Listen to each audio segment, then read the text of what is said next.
نوری نەمر هاوسەنگی لە خواردن و خواردنەوەدا. پێغەمبەری خوا صلی الله علیه وسلم لە فەرمودەیەکی تردا دەربارەی پزیشکی خۆپارێزی دەفەرموێ: ما ملأ ابن آدم وعاء شرا من بطنه بحسب ابن آدم أكلات يقمن به صلبه فإن كان لا محالة فثلث لطعامه وثلث لشرابه وثلث لنفسه. خراپترین شتێک کە ئادەمیزاد پڕی کردبێت سکێتی. ئادەمیزاد ئەوەندەی بەسە کە چەند پاروێک بخوات و پشتی خۆی پێڕاگرێت.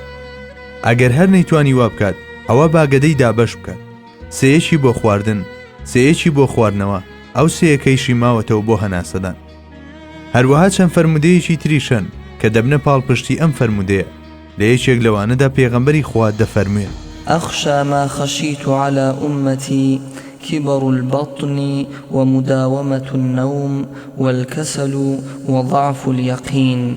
زۆرترین شتێک دەربارەی ئومەتەکەم لێی بترسم ورگنی و زۆرخەوی و تەمبەڵی و لاوازی یەقینە. ئەو تایبەتمەندیانەی لە فەرمودەکاندا باس کراون دەرەنجام لە دەوری هەمان خاڵدا کۆ دەبنەوە. بەڵێ، مرۆڤێک کە سەرتاپای ژیانی بێمڕاقەبە و محاسەبە و غافڵانە بەسەر دەبات و زۆربەی تەمەنی بەخەو دەگوزارێنێ، بێگومان قەڵە و ورگنیش دەبێت. تا قەڵەوتریش بێ زیاتر دەخوات، تا زیاتریش بخوات ئەوەندەی تر خۆی دەداتە دەم غەفڵەتەوە. یاخود دەتوانین لە هۆکاری یەکەمەوە دەست پێ بکەین و بڵین هەر کەسێ زۆر بخوات بە دڵنیاییەوە زۆریش دەخەوێت. ئەوەیشی زۆر بخەوێ بێ هیچ گومانێک یەقینی لەلا دروست نابێت. بۆیە لە هەر کام لە گۆشەکانەوە بۆ ئەم بابەتە بڕوانین دەبینین کە هەموو ئەمانە کۆمەڵە پاڵنەرێکن وا لە پێغەمبەری خوا دەکەن خەمی ئومەتەکەی بخوات. بەڵێ، لێرەدا دیسانەوە قسە حەواڵەی سیما ناوازەکانی جیهانی پزیشکی دەکەین و لەگەڵ شیکارە زانستیەکانی ئەواندا بەجێتان دەهێڵین. لە پاش خوێندنەوە و هەڵسەنگاندنی توێژینەوەکانیان بۆتان دەردەکەوێت کە فەرمایشتەکانی پێغەمبەری خوا صلی الله علیه وسلم کە بەر لە چەندین سەدە فەرموونی عینی حەق و حەقیقەتن و شتێکی ناڕاستەقینە با بچووکیش بێت لە ئاخاوتنەکانیدا بەرچاو ناکەوێت. کل. ئێستاش دەمەوێت بچینە سەر فەرمودەیەکی تر. پێغەمبەری خوا صلی الله علیه وسلم دەفەرموێ: إن خير أكحالكم الإثمت يجلو البصر وينبت الشعر. باشترین کلێک بەکاری بهێنن ئەسمەدە. ئەم کلە دید ڕۆشن دەکاتەوە و مووی برژانگیش بەهێز و درێژ دەکات. دکتۆرە زیهن و دڵڕۆشنەکانمان دەڵێن باشترین ئەو دەرمانانەی کە تا ئێستا بەکار هێنراون بۆ بەهێزکردنی چاو و برژانگ بریتیە لە کل کە پێغەمبەری نازداریشمان ڕێنمایی کردووە. ئێمەش لەلایەن خۆمانەوە پێشبینی ئەوە دەکەین کە بەکارهێنانی کل لە ساڵانی داهاتووی دنیای جوانکاریدا ببێتە دیاردەیەکی دیار و بەربڵاو. یەکێکی تر لەو مادانەی کە هاوشانی کلە و بەهۆی پارێزگاریکردنی لە پێست و کاریگەریە دژە زیندەیەکەیەوە پێغەمبەری خوا ئامۆژگاری بەکارهێنانی کردووە خەنەیە. توێژینەوە زانستیەکان دەریان خستووە کە توانای تاقیمکردنی خەنە تەنانەت لەو مادانەش کە بۆ ئەو مەبەستە بەکاردێن وەک جیراوەی ئایۆدین و مێرۆفسیلۆن بەهێزترە. ڕەشکە.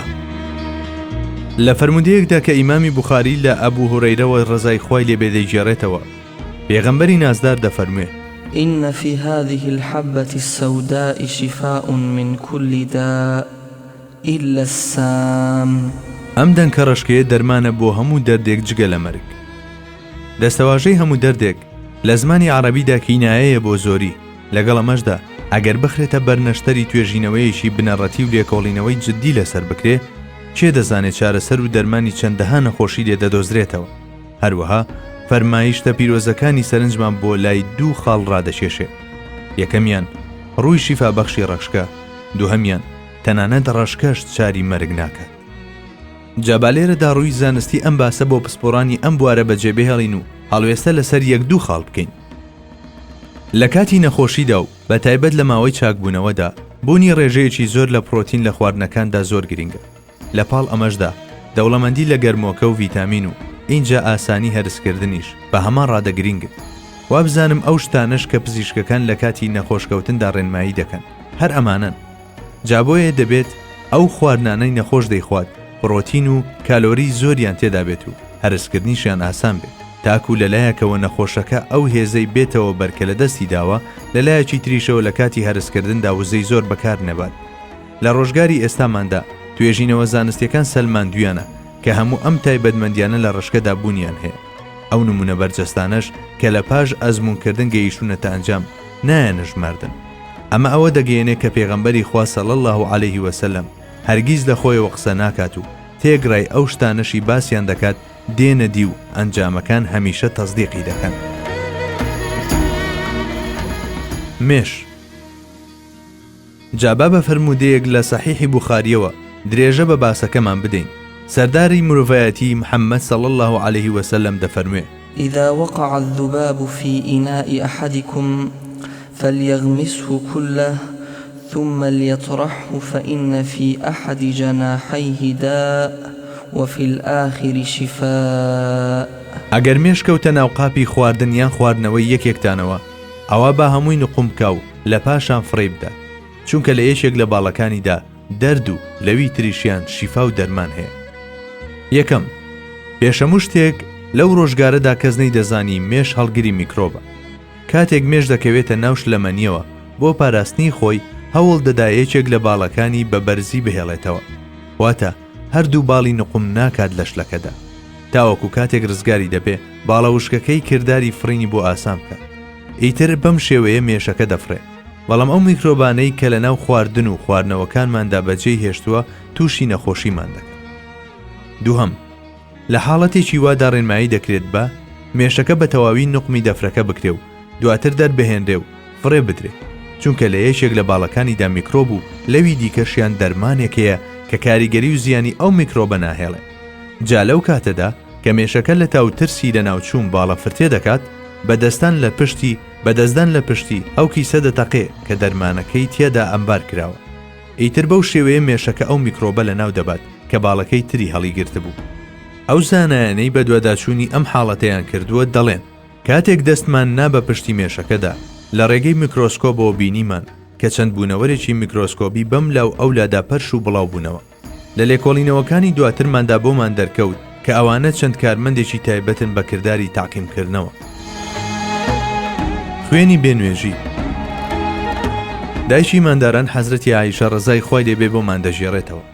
ڕۆژێکیان فاتیمەی کچی حوبەیش هات بۆ خزمەتی پێغەمبەر صلی الله عليه وسلم و وتی: ئەی پێغەمبەری خوا، بە هیچ شێوەیە خوێنم ناوەستێتەوە و بەردەوام لە سووری مانگانەدا، جا ئایا واز لە نوێژ بهێنم؟ پێغەمبەری خوش لە وەڵامدا فەرمووی: نەخێر، ئەوە خوێنی سووری مانگانە نییە، بەڵکو گرفتێکە لە دەمارەکانی خوێندا. بەڵێ، باش تێپەڕبوونی ئەو هەموو سەدەیە اینجا بۆمان دەرکەوت کە سەرچاوەی خوێنی حەیض خوێنبەربوونێکی ناوەچیە. ئیتر بۆ جارێکی تریش لە بەرامبەر ئەو زاتەوە سەراسیمە و حەیراندا دەمێنی داخۆ ئەبێ پێغەمبەری خوا صلی الله عليه وسلم لەو سەردەمەدا چۆن ئەم بابەتەی زانی بێ کە تەنها لە ڕێگەی توێژینەوە زانستیەکانی ئەمڕۆ سەلمێنراوە، بێگومان لە ڕێگەی هەواڵپێدانی پەروەردیگاریەوە. بەڵێ، پەروەردیگاری فێری دەکرد، ئیتر ئەویش دەیزانی. تێپەڕبوونی هەموو ئەو سەدەیەش چەندین ڕەهەندی جۆرا و جۆری هاویشتە سەر ئەو گەوهەری دەربڕینە. قسەی زانایانیش لەم ڕۆوە ئەوەیە کە خاوەنی ئەم وتەیە جگە لە پێغەمبەر ناکرێ کەسێکی تر بێ. لەمەیدا دەرمان نییە. تاریخی کوڕی سوید ڕەزای خوای لێبێ دەجێڕێتەوە پێشەوەی مەی حەرام بکرێ بۆ چارەسەری هەندێک لە نەخۆشیەکانمان بەکارمان دەهێنا. کاتێک حەرام کرا چون بۆ خزمەتی پێغەمبەری خوا و مەسەلەکەم عرض کرد، پرسیاری ئەوم کرد کە ئایا مۆڵەت هەیە مەی بەکار بهێنرێ بۆ تەداوی و چارەسەر؟ لە وەڵامدا فەرمووی: إنه ليس بدواء ولكنه داء. نەخێر، مەی خۆی بۆ خۆی نەخۆشیە، هەرگیز نابێتە دەرمان. لە زۆربەی ناوچە جیاوازەکانی جیهاندا چەندین کۆنفرانس و کۆربەند دەربارەی ئەم بابەتە بەستراون. لە هەمووشیاندا زانایان و لێکۆڵەرەوان یەکدەنگ بوون لەسەر ئەوەی تەنانەت تاکە دڵۆپێکیش لەمەی بەسە بۆ ئەوەی کە کۆمەڵێک شیتەڵبوونەوە و پوکانەوە لە پێکاتەی فیزیکی و ڕۆحی مرۆڤدا بێتەکایەوە. جا هەروەک دەبینین پێغەمبەری ئازیز صلی الله عليه وسلم بەر لە چەندین سەدە پەنجەی خستووەتە سەر ئەم بابەتە و ڕایگەیاندووە کە مەی خۆی لە خۆیدا نەخۆشیە. خەتەنەکردن. پێغەمبەری خوا عەلەیهی سەڵاتی وەسەلام 5 شت بە بەشێک لە فیترەت دادەنێت، یەکێک لەوانە خەتەنەبوونە. جا با بزانی زانایان لەم بارەیەوە چی دەڵێن. مەگەر ئەوانیش هەمان ڕاستیان نەسەلماندووەکە پێستی خەتەنە شوێنی کۆبوونەوەی میکرۆبە و ئەندامێکە مەترسی دڕان و توشبوونی بە شێرپەنجە هەیە تاکە ڕێگە چارەش بریتیە لە خەتەنەکردن. ئەمەش نیشانەی ئەوەیە کە خۆرئاوە لەم مەسەلەیەشدا زۆر لە پێش هەندێک لە دەبەنگە سەرخۆشەکانی لای خۆمانەوەی. ئەمڕۆ ژماری ئەوانەی کە لە ئەمریکا و بەریتانیاوە خەتەنە کراون دەگەنە ملیۆنەها. تکا دەکەم ڕێم بدەن لێرە داوتەیەکی کەڵەشایەتی ئەم چەرخەتان عرض بکەم کە لە ڕێگەی بیرچێشیەوە هاتەوە بیرم. خۆرئاوەسکی پڕە بە ئیسلام و ڕۆژێکیش دێ کە دای بنێ، هەروەک چۆن دەوڵەتی عوسمانیش سکی پڕە بە خۆرئاوە ڕۆژێک دێ ئەویش سکەکەی دابنی. ئەم وتەیە کە 70-80 ساڵ بەر لە ئێستا وتراوە بەشێکی هاتۆتە دی. ئیتر ئێستا ئێمەش بە چاوی پڕ ئومێد و هیواوە لە چاوەڕوانی لە دایکبوونەکەی ترداین. ئەوە تا ژانی لە دایکبوونەکە تاوی سندووە. ئینشاءالله لە داهاتوێکی زۆر نزیکدا گریانی مژدەبەخشی ئەو کۆرپەیە دەبیسترێت. تا ئێرە لە ئاز ڕازگۆیی و دروستی پێغەمبەری خوا صلی الله علیه وسلم و پێغەمبەرانی تر علیه الصلاة والسلامدا هەڵوێستەمان کرد. هەر پێغەمبەرێک لە ڕازگۆیی و دروستیدا لە لووتکەدایە درۆ نەیتوانیوە لە ژیانیاندا هێندەی گەردیلەیەک جێ بۆ خۆی بکاتەوە. جا ئەگەر تۆسقاڵێک لار و خێچی لە خۆیاندا هەبوایە ئەوانەیان دەتوانی ڕێنمایی هیچ کەسێک بکەن بەرەو ڕاستەڕێ. خۆ دیارە ئەوان بۆ ئەوە نێراون تا مرۆڤایەتی بخەنە سەر ڕێگەی ڕاست و پێناسی ئەو شاڕێگەیە بکەن کە بەرەو بەهەشت دەیانبات. بەڵێ ئەگەر واتای ڕازگۆیی و دروستی بەرجەستە ببوایە ئەوا سیفەت و ئاکاری پرشنگداری پێغەمبەرانی تیادا دەبینرا. لەم نێوەندەشدا بینیمان کە ڕاست و دروستی سەروەرمان بە هەزاران بەڵگەی نێوان ئەزەل و ئەبەد پشگیری دەکرێت. ئەوە بوو بەڵگەکانمان بەسەر سێ کۆمەڵەی سەرەکیدا پۆڵێن کرد. دەبێ ئەوەش بزانین کە ئێمە خۆمان ئەو پۆڵێن و شێوازی خستنە ڕووەمان پەسەند کرد. ئەگەر نا دەکرێ ڕاست و دروستی ئەو زاتە صلی الله علیه وسلم بە هەزارەها دانرا و سەدەها هەزار بەڵگە و شێوازی جۆرا و جۆر باز بکرێت. جا بۆ کەس هەیە بتوانێت دواوتەی ئەم بابەتە بڵێ و خاڵی کۆتایی دابنێت؟ بڕوامان وایە کە تا ڕۆژی قیامەت فەرمایشتەکانی هەمیشە ڕاست دەردەچن و مرۆڤی هەر سەردەمێکیش ڕەهەند و لایەنێکی تری نوێی ڕاست و دروستی ئەویان بۆ دەردەکەوێت. ئیتر ئەوسا لە قوڵایی و ڕەهەندێکی تردا پێشاد دەبن. جاخۆ لە ڕۆژی دواییدا ڕاست و دروستی پێغەمبەری خوا صلی الله علیه وسلم بە هەموو ڕوونیەکیەوە بۆ گشت لایەگنمایان دەبێت. بەڵێ هەر کەسە و بە گوێرەی ئاوێنەی ڕۆحی خۆی حتمەن ئەو فەرمایشتانە دەبینێ کە دەربارەی زات و سیفات و ئەسما فەرموونی و دەرک بە حەقیانەتی وتەکانی دەکات. بەڵێ بەهەشت و دۆزەخ هەوری و غیلمانەکان ڕێک بەو شێوەیە کە پێغەمبەری خوا بۆی وەسف کردوین دێنە پێشمە. ئیتر ئەوانیش بە زمانی ئەبەدیەت بەو پێغەمبەرە نازدارە دەڵێن سەدەقتە. نوری نەمر